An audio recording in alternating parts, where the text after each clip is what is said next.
I know mine was in 2017, and when I went to see my surgical oncologist, it was Dr. Stephen Grobmeyer to Cleveland Clinic, where I walked in, and he said I was a typical under 40, guns blazing, just take them off. I'm done. I've had my babies. I'm done breastfeeding. I don't need them. And he was like, hold up, like okay, first take a deep breath, Yeah. and let's thoughtfully remove the emotion, but thoughtfully and logically walk through this. So I'm sure, as as they say, if you've seen one cancer patient, you've only seen one breast cancer patient, because everyone's story and journey is so unique.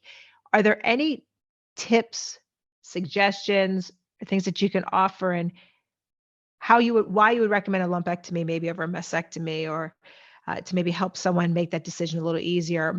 The decision is yours, which is great, but they lay out the options, and it's like, oh my gosh, now what do I do?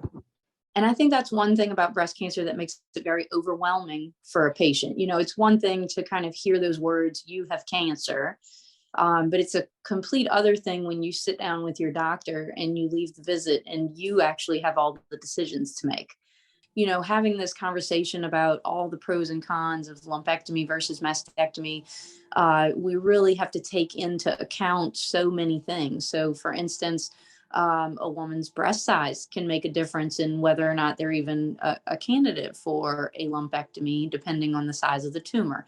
And we have to use our imaging tools for that. Just like Laila brought up, initially we spoke about lumpectomy and she was highly motivated for lumpectomy, but unfortunately the MRI showed more to the story. So even though she thought she had her plan well mapped out, then we've kind of got this new information, and the next step takes us to a situation where I have to then recommend taking a different pathway, So that happens not infrequently with a breast cancer diagnosis, that as the details unfold, we may find ourselves in a situation where we actually have to change the recommendation or shift gears a little bit.